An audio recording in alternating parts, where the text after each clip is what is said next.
Are going to be taking you to Cape Town, where my colleague Mzwandile Mbeje is standing by for his sit-down interview with Deputy President Paul Mashatile, a wide-ranging interview that will be looking at quite a number of developments across the country. And of course, there is quite a lot that has been happening, and I do understand that Mzwai is now on standby. Mzwai, over to you. Well, a very good evening to you, Bongiwe, and the viewers. I would like to start by apologizing to the viewers. We're supposed to start this interview at around 6:30, but due to technical glitches, so it had to be delayed. And we thank the Deputy President for being patient, and he understood really that sometimes some of these things are beyond our own making. Deputy President, thank you very much. You've been seeing us trying to sort out a few things given the technical issues here.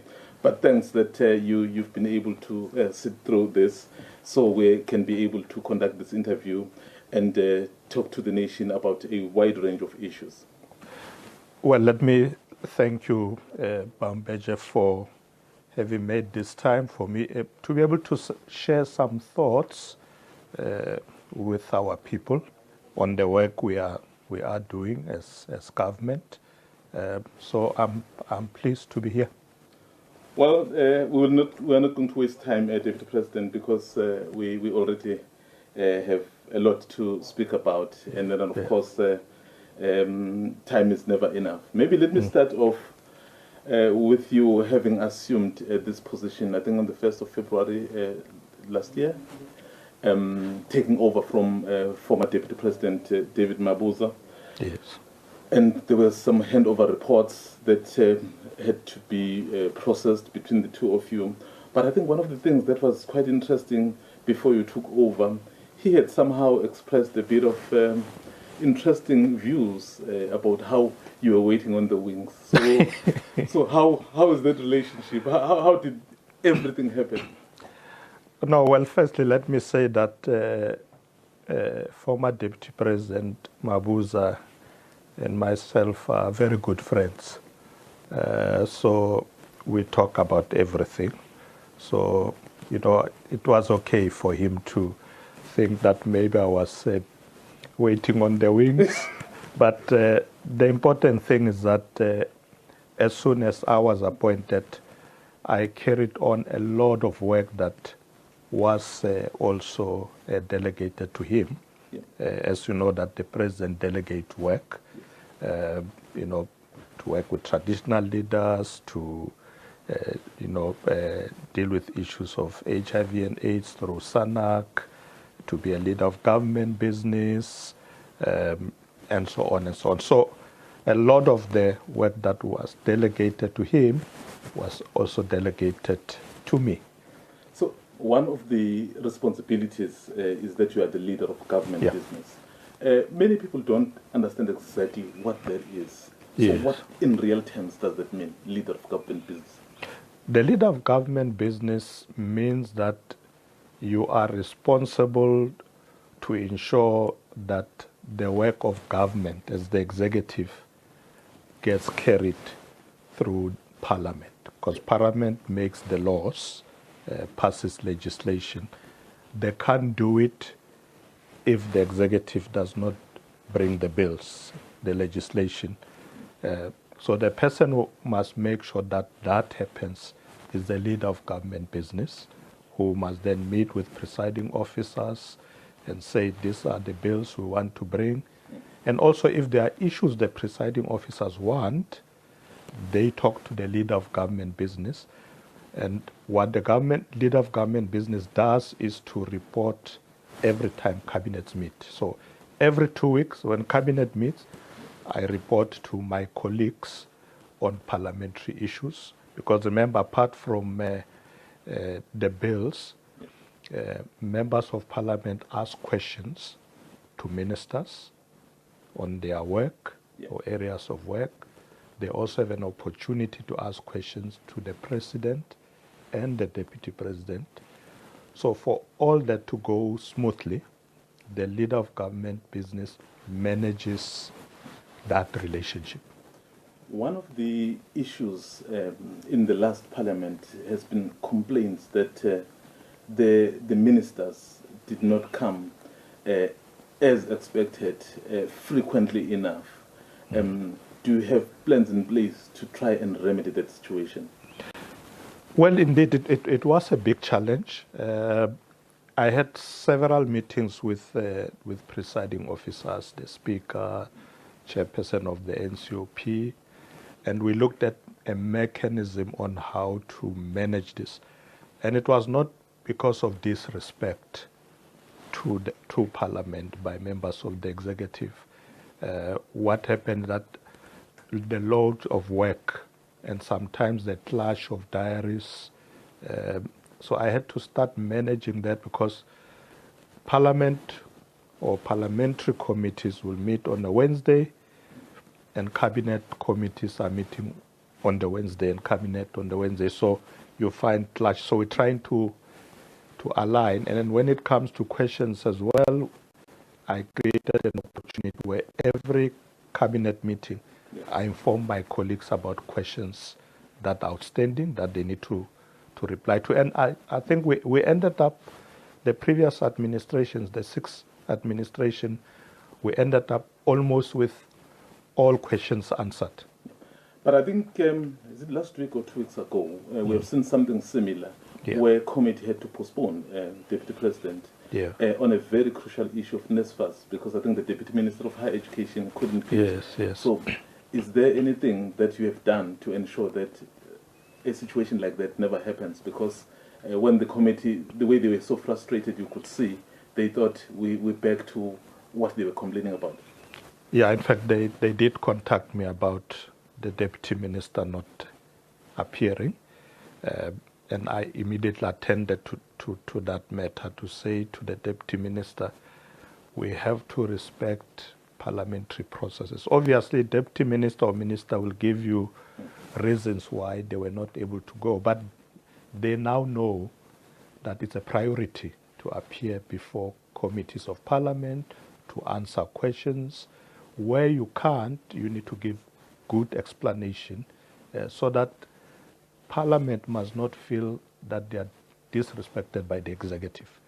So the job of the leader of government business is to sort out those things, make sure that there's a good relationship between these two spheres and that we work smoothly to get work done so that government itself can work effectively. Is there sanction if there's someone who simply refuses to abide by the directive, so to speak? Well, the good thing so far is that everybody's complying. But in the event someone does, do you have mechanisms in place to ensure that you deal with that situation? Yeah, they know there will be consequences. So what are those consequences? We don't tell them. We just say... But you can tell me, Deputy Yeah, President. we just say to ministers, there must be accountability. You need to do these things. If you don't, there will be consequences. Rounding off on the issue of the executive, I think last Parliament, the executive, I think, was brought in a number of bills at the 11th hour, so which couldn't be processed. Others ended up lapsing. Yeah. So would you ensure that it doesn't happen again? Because it does appear that if you do that so clearly, there is no proper system to monitor how those things are done. Well, the end of the 6th administration, the challenge is that we got into an election campaign. So by the time we said we are closing, a lot of colleagues still had bills they wanted to process, but we had to close so that parties can go to the election campaign. What I've done now was to remind them quickly to bring back all those pieces of legislation that have lapsed. We spoke with the Speaker. They are back on the table. So every time cabinets meet, I'll be able to say to them, if you have legislation, bring it now. Most of the ministers have done so. They have written to me, say, I have this piece of legislation. I see it's not on the roster. Can I put it through? I say, come now, because we don't want bills to come at the end of the term. Well, I think we would continue with the Yeah. issue, some of the responsibilities, Yeah. and I think later on, let me just bring you now into the Government of National Unity, which you are part of in terms of leading as the Deputy President. How have you found leading the government with parties that are not necessarily your party? Well, firstly, let me say that it is the president who's leading it. Well, you're assisting him. I'm assisting The him. president leads. Correct. That's why you're deputizing him. So Yeah. I'm the two of you assisting him. So let's understand. get it right. So the president is leading Yes. the government of national unity. I'm assisting him. Yes. I think I must say, Mr. Mbeje, that GNU has done exceptionally well. And the reason is because right from the beginning, the president said to all parties that agreed to work together, let's agree on principles. We came with a statement of intent and a minimum program, and said, if we look at all our manifestos, all of us are worried about the economy, we're worried about jobs, we're worried that there's rising food prices, people can't afford to buy food, we're worried about the capacity of the state.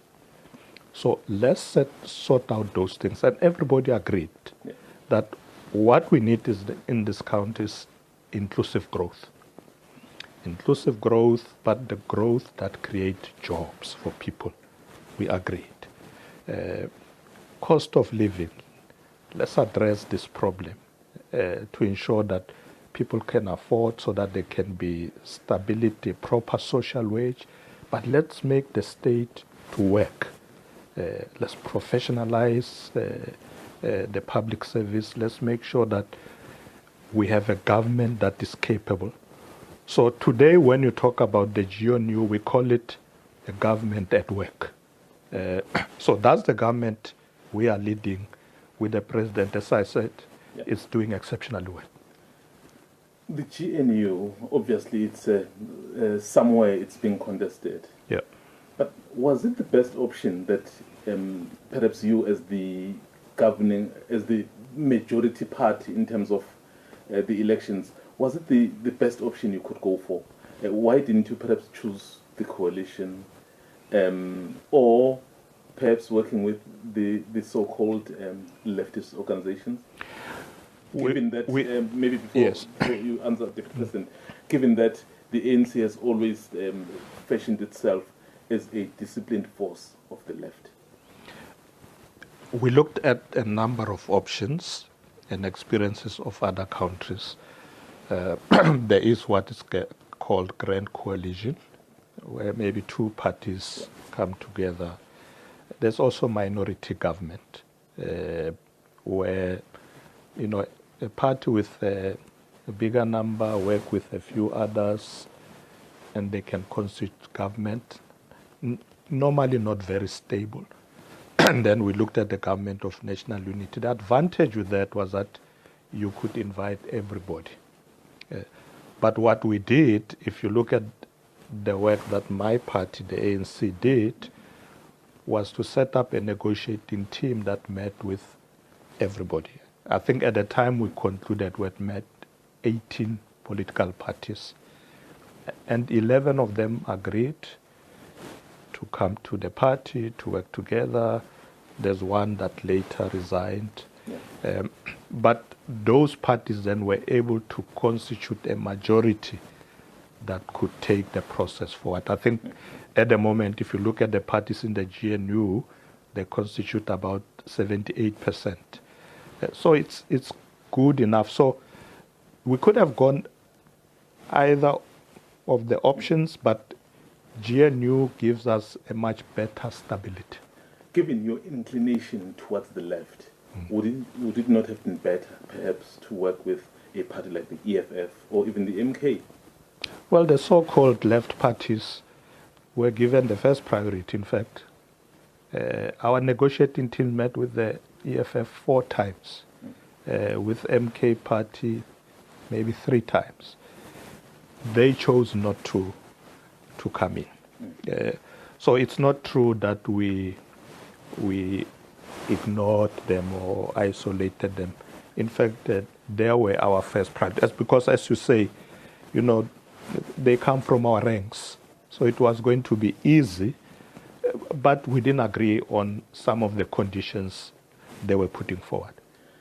Are you confident that the GNU will last 8 to 5 years? Most definitely. You know why? Because it's not based on sentiment. So it's not like what we like, it's based on principle. One of the principles was respect for the Constitution and the law, agree on a program that prioritizes serving the people. So whoever deviates from that, they will live alone. The GNU will remain because of that strong foundation that we laid from the beginning. People may come and go, but I think GNU will stay. There is your partner, Helen Zille from the DA, is very direct that actually this is a coalition between the ANC and the DA. Well, you know, what's in the name? My approach is we are working together because the voters in this country decided there's no ultimate winner. There's no one who got the majority. So, in a sense, we were forced to work together. Others may call it coalition, whatever. We say this is a government of national unity, because unity is paramount in the way we've decided to move forward. Other people are saying, beyond the current president, as you've said, the president is leading the GNU. Without him, so they may not be able to be part of this GNU. I think the president is on record to say he is not contesting in 2027, so which is the ANC conference, which obviously we don't know what will happen. We've seen the president that has been started, that the presidents never finish their terms. Obviously, we don't know what's going to happen. So if the president is not contesting 2027, so which means beginning of 2028, he's no longer the president of the ANC, someone else would have taken over. Yeah. And then some of the parties are not comfortable, and then they walk out. So have you factored in that aspect? Well, I've sort of picked up that fear that there are some people who think this GNU is a Ramaphosa thing. If it's not there, it's going to collapse. It's not true. President is part of a collective that agreed on this approach. So we sort of institutionalized it as the African National Congress so that it will be a continuity. We know that in the ANC we have conferences, one leader leads, another one comes, but if you have your fundamentals in place, proper principles, then continuity is not a problem. That's why I'm saying GNU will last. But we've been here before. The GNU of 1995 didn't last. No, but you know what the problem was with that?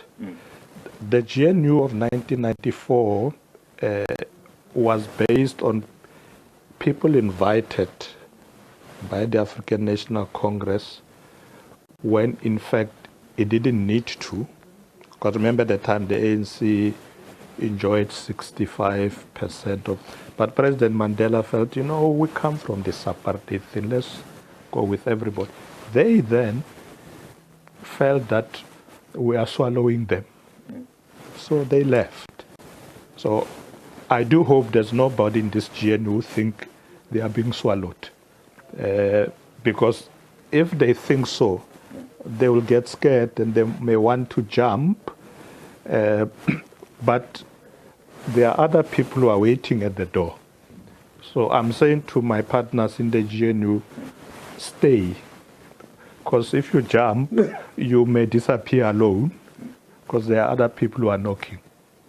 So basically, the GNU, as far as you're concerned, will last the full 5 years, whether in its current shape or even differently, but it will still last? Definitely. Definitely. We may lose one or two partners who decide, this is not my home, but there may be one or two who come and say, guys, do you still have space? Do you still have engagements with parties like MK and EFF now that everything is settled around these issues? Well, at the moment, we have not had the chance to meet because we're busy setting up government and so on, but the doors are open. Well, moving on to another topic, Deputy President. In recent weeks, we have seen the extortion, construction mafia, basically the country being held at ransom.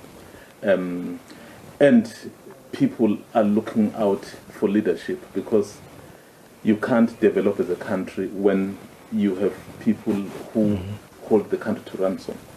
What is the plan to deal with the construction mafia and extortionists?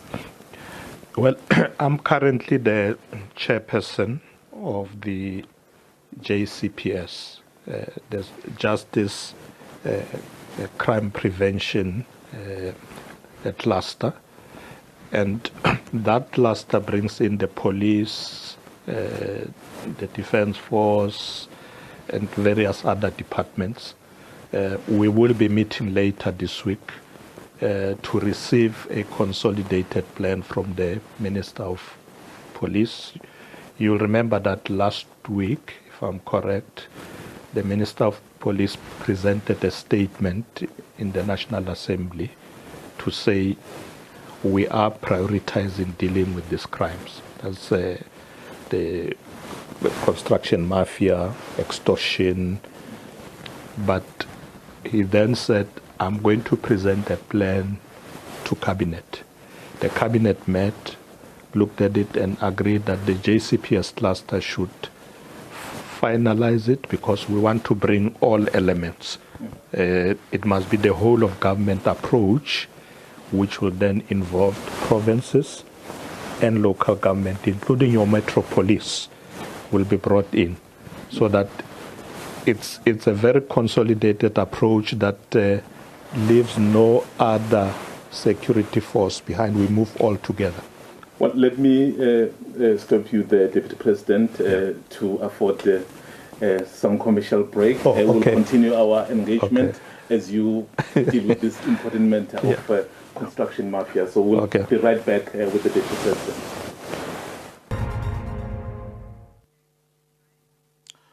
Well, we continue with the discussion with the Deputy President. We are speaking about the very important issue of the construction mafia, and we have seen what it's been doing and what has been happening in the country. But of course, the DP, the Deputy President, says they have a plan. They are dealing with this matter because this matter affects everyone, especially because the country wants to really develop, and it becomes very difficult, DP, when you then have projects, but the projects can't get on the ground. In fact, that's one of the biggest problems with the construction mafia. It affects even government programs or projects, and they can't move because those who are appointed contractors, as they do work, people come and demand protection fees and 30%. I mean, this thing started at some point in KZN, there was Amadela Ngokubona and then it spread and it's spreading to other provinces. So we said to the Minister of Police, you can't work alone. Bring your plan, let's bring others. In provinces, we have metro police in some of the metropolitan governments. Let's bring them on board as well to be able to be on the ground. In fact, as I speak to you, I got a report that almost 700 people have been arrested. You've seen in KZN there have been more arrests.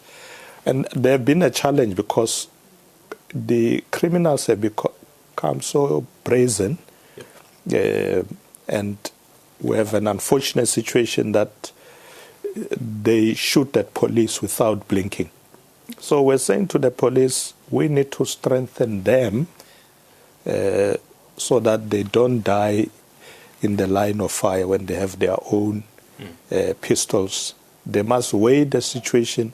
If criminals are violent and take out guns against the police have right to defend themselves in that situation, defend the communities. And that's what's happened in some of the areas already, like KZN. We need to put criminals on the run, not the other way around. Yep. Communities must be safe, criminals must be on the run. But why was this allowed to happen the way it has?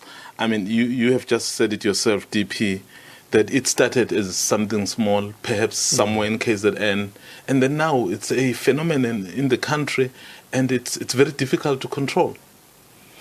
Indeed, I think we may have been caught wanting a bit slow, but I think Cabinet is very determined now that now and no more. We need to move in there. Communities must be safe, and we must deal with this matter decisively. Even today, Parliament was debating this matter. As I was listening, everybody saying, government, please move now. Take off your gloves, deal with this problem. I'm talking about government being slow. In fact, I'm just reminded of two occasions. The July riots, and I think government was accused of being slow. In fact, earlier last week, I had a discussion with the retired Chief Justice, and on many occasions, he says government and the executive is very slow. So what is the problem? Well, sometimes it's not just government, it's a whole criminal justice system.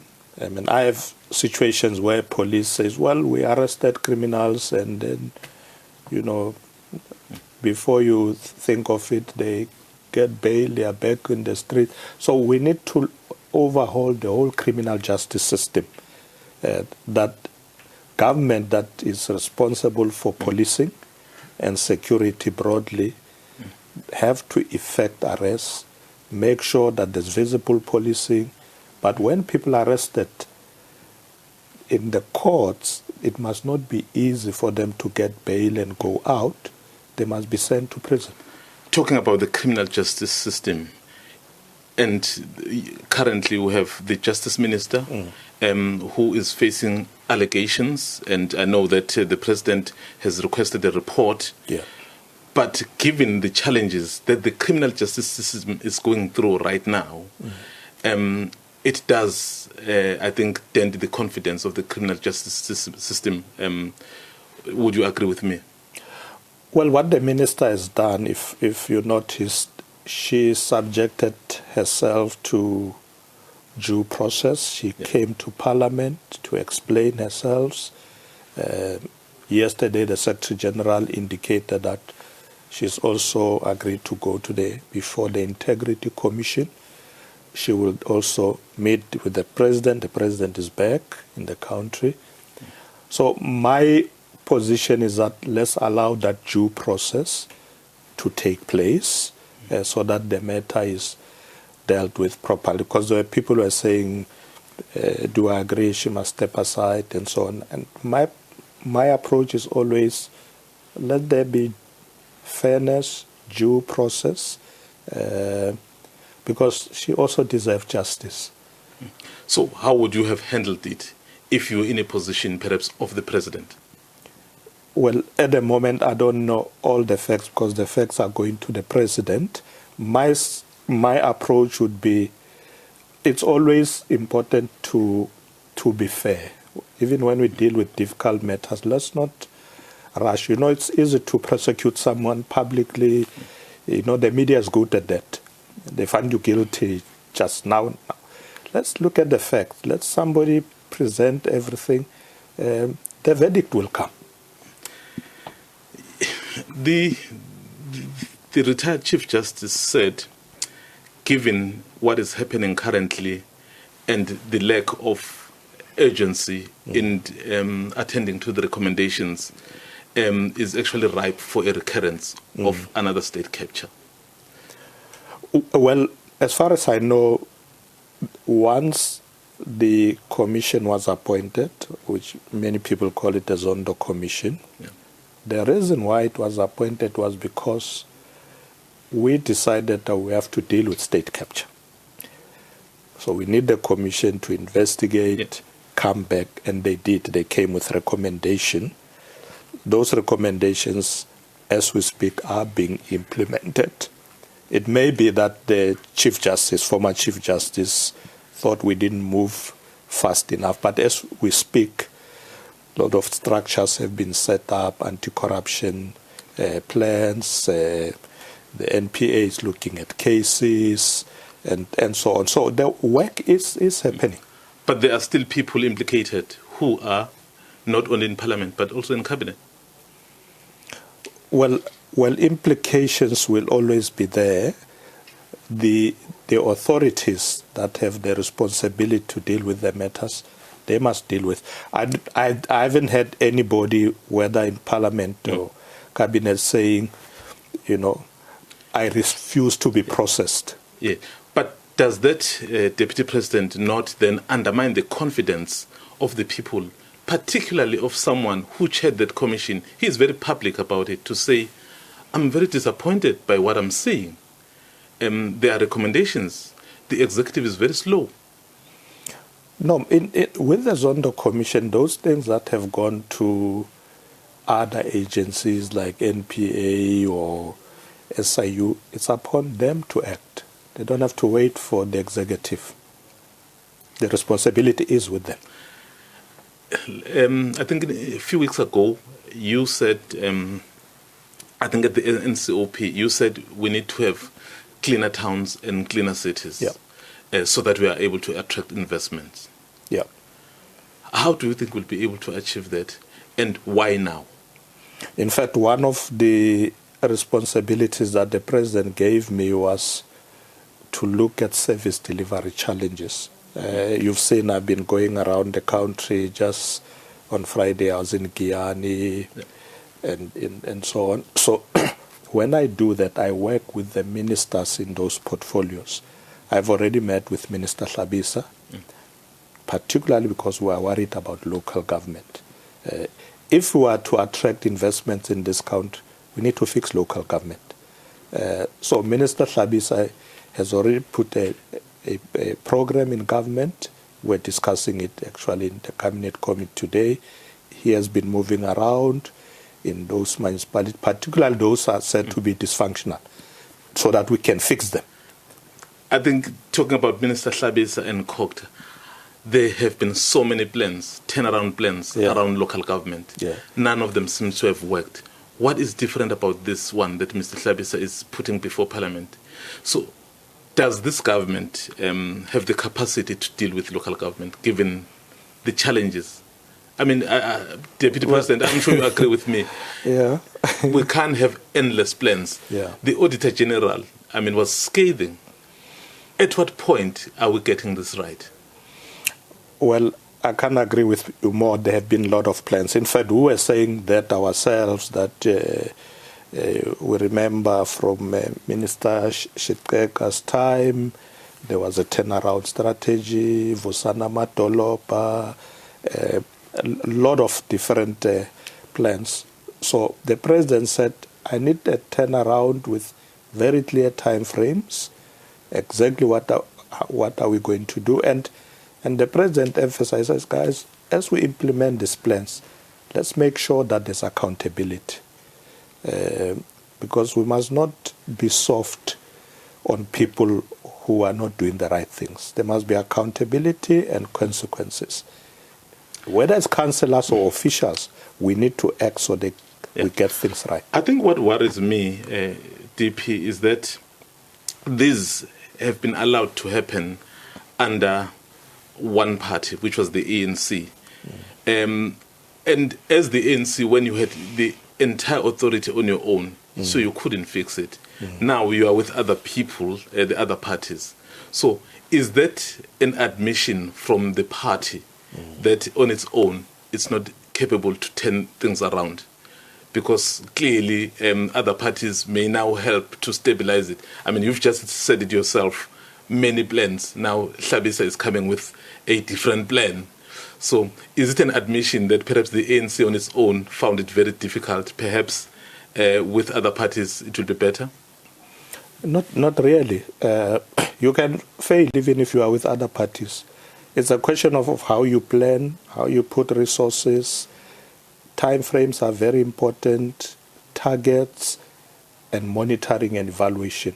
One of the good things the president did was to appoint a minister for monitoring and evaluation in the presidency. Because the president said, guys, for us to succeed, the presidency must be the center of government. So there's no minister now running around doing as they wish. The presidency is we've like had that before. I think watching them with a hawk eye. I think it started with former President Zuma, that monitoring, and that it's exactly those same words that were uttered, that everything will be now in the presidency, but things haven't improved. They are improving now. So should we hold you to that? Yes. So will you be giving more interviews so we are able to answer these questions? More interviews are good, yeah. Okay. Yeah, we need to always brief the nation, brief our people, where are we? So definitely. The alliance partner, SACP, is very public. You are selling out on the GNU. Are you selling out? No, we are not selling out. The good thing with us in the movement is that we allow our members to express their views. And sometimes they use words that we don't like. But we're not going to crucify them for that because, we are a democracy. Let's let people speak out. They are unhappy about something. But I can tell you that on this issue of the GNU, the alliance is at one. But certainly not at one, Deputy President. Solima Paile, the General Secretary of the SACP, says, I can't sleep. Every time I think about the GNU, I can't sleep. Then that can't be one. Well, there must be something troubling solely, but not the SACP. But he is the General Secretary of the SACP. Yeah, but he's not the SACP. Have you engaged him as the ANC? The SG is calling a meeting of what we call the Alliance Secretariat so that we can hear Comrade Soli out. He's unhappy about something. But the party has not come up to us and say, this is a sellout. There are ministers of the SACP in the cabinet. They would have walked away. But are you concerned about these utterances from your key ally? I think it's unfortunate. But as I say, sometimes people are troubled by something and then they speak out of turn. Let's not crucify them. We will hear Comrade Soli. The GNU is working, is not a sellout. And by the way, he was part of that process himself. I mean, he said it's better to be irritated by the EFF than having the DA there. Yeah, but he was part of this GNU from beginning to end.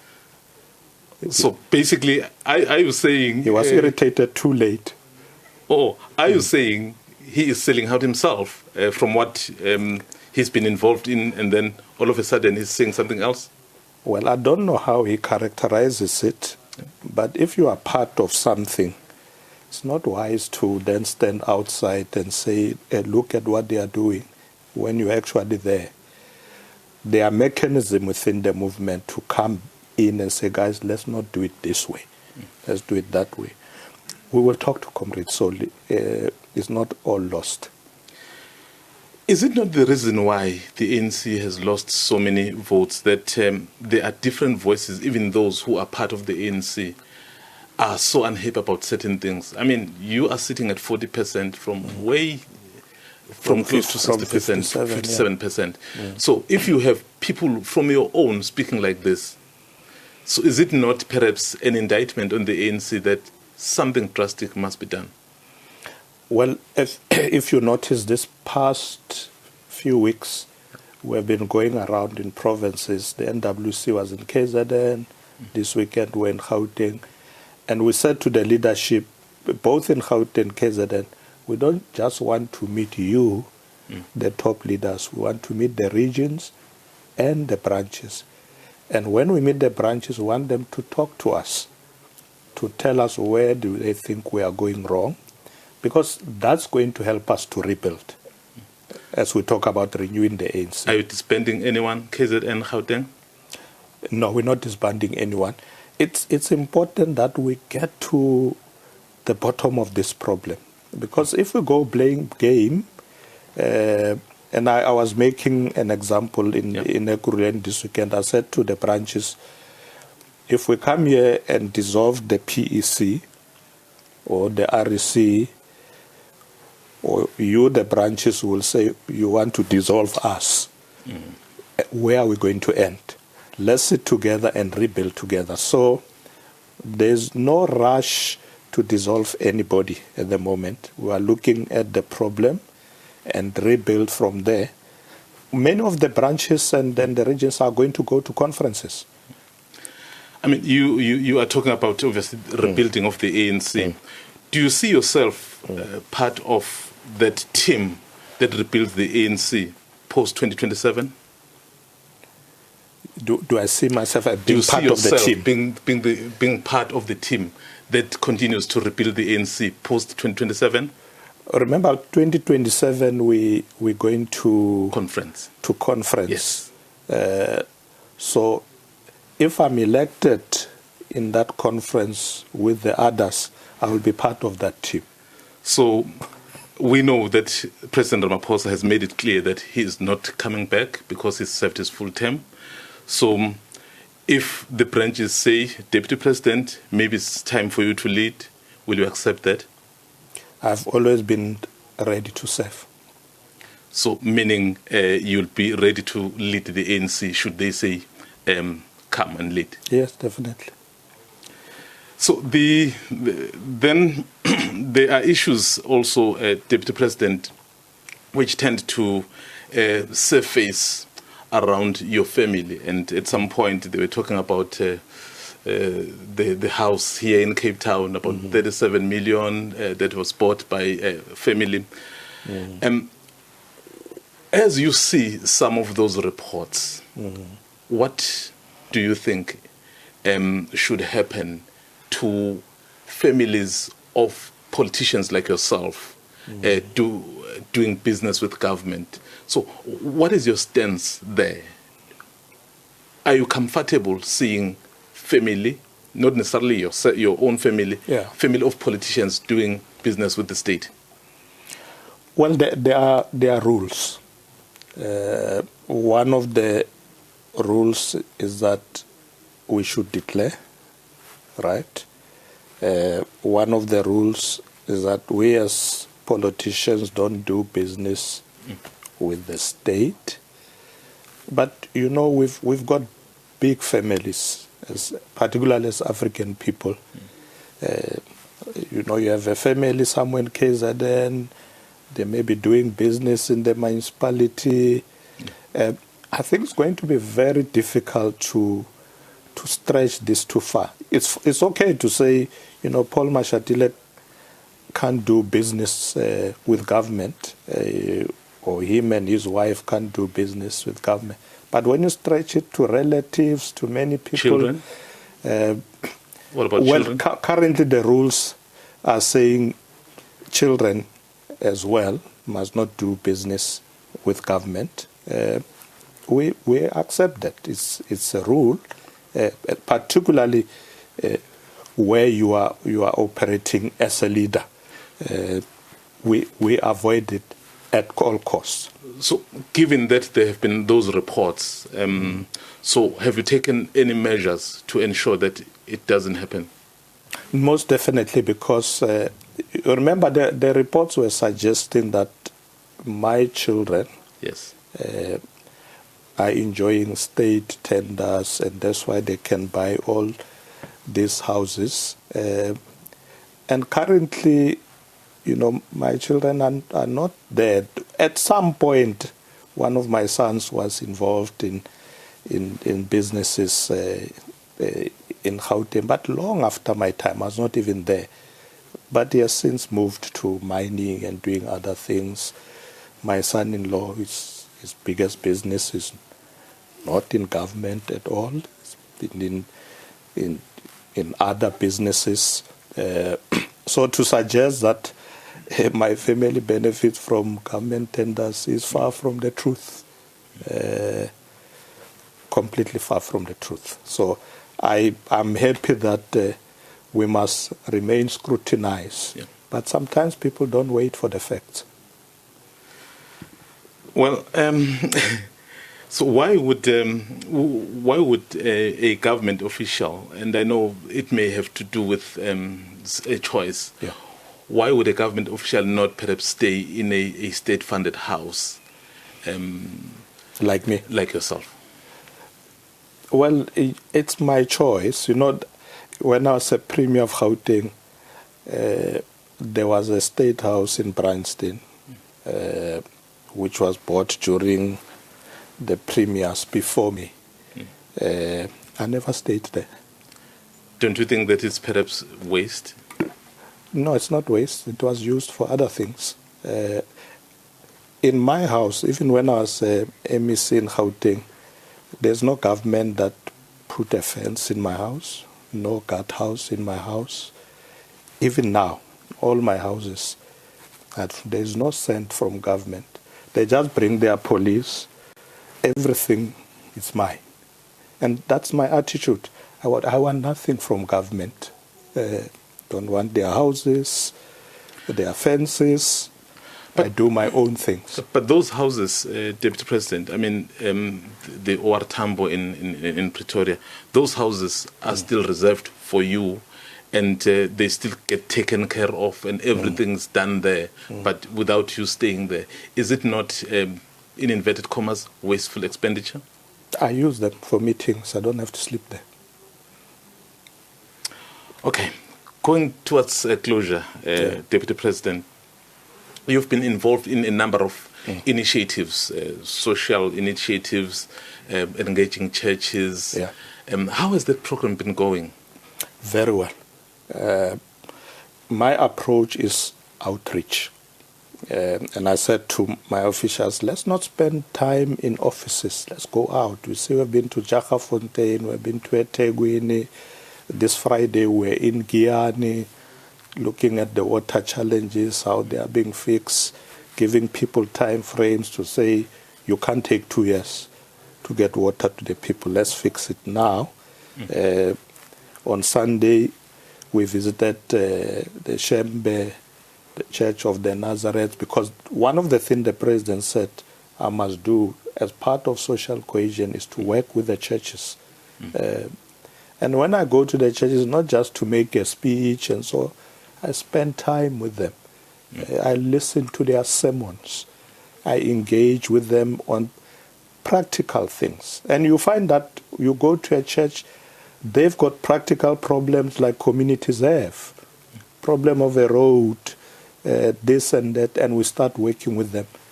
It's a very good program because we must stay with the people. We must work and engage with people where they are. So I've been to many churches and I'm going to continue to engage with them. I do go to my own church when time allows. I have time, you know. I'm a Methodist, so I go to my church. So time and again you do visit. when I'm not somewhere else. But if I'm in Cape Town and there's a church, I do go to that church, not just for work, sometimes just to go and pray with the people and be with them. You don't have, as a leader, to always go to church because, you want to talk to them about service delivery or whatever. So we are going towards closure, Deputy President. What should we judge you by come the end of this term in your current role as Deputy President? You are the leader of government business. What should be your measurables that we should say, this is what he said he was going to do. Did he do it? Should we give him another chance to lead even at a different capacity? Well, of course, I do want another chance. But let me... As President? Yeah, whatever. As President, DP? Oh, as President, well, the ANC branches will decide on that one because there's still a President now. All I'm saying that as leaders, when we do our work, we do want to be given a chance to do more. Now, I've been given responsibilities. I've got my long list from the president, service delivery, water, including looking at South Sudan and the conflicts in the leader of government business. At the end, the president will look at all that and say whether I've done the work or not. And me and the president together, we look at the ministers, because they also have performance agreements. So we look at whether they deserve another chance. The president will also look at whether I deserve another chance, and so on. But in this instance, the president may not be able, because he has said it himself, that come 2027 and this term, he's out. He's done his part. Then the branches of the ANC will decide whether I deserve another chance. Thank you very much, Deputy President. I hope that this is not just a once-in-a-while interview. Yes, I don't expect you every week. But I expect that as the second-in-command, as the leader of government business, you are able to engage with the public through the SABC and account. No, I'm very happy. I didn't know that you have a studio next to my office. So now that I know, it's easy just to come by. Thank you very much, Deputy President. Thank you very much. Well, there was Deputy President Paul Mashatile having a chat with us here at the SABC about a range of issues. And of course, he's been given huge responsibilities by the president, as he has clearly indicated that he is assisting the president. Of course, the key question that we wanted to know from him is that beyond his term as deputy president, is he still willing to serve? He is very clear about it. He still wants more. Clearly, you can see that after being deputy president, he's willing to go for the top one. All right, that is Mzwandile Mbeje. They are politics editor in conversation with Deputy President Paul Mashatile. And of course, that particular interview highlighting a number of issues of service delivery, water, as the Deputy President says that he is in charge of all of that. So certainly we'll continue then to bring you more of it here on the channel.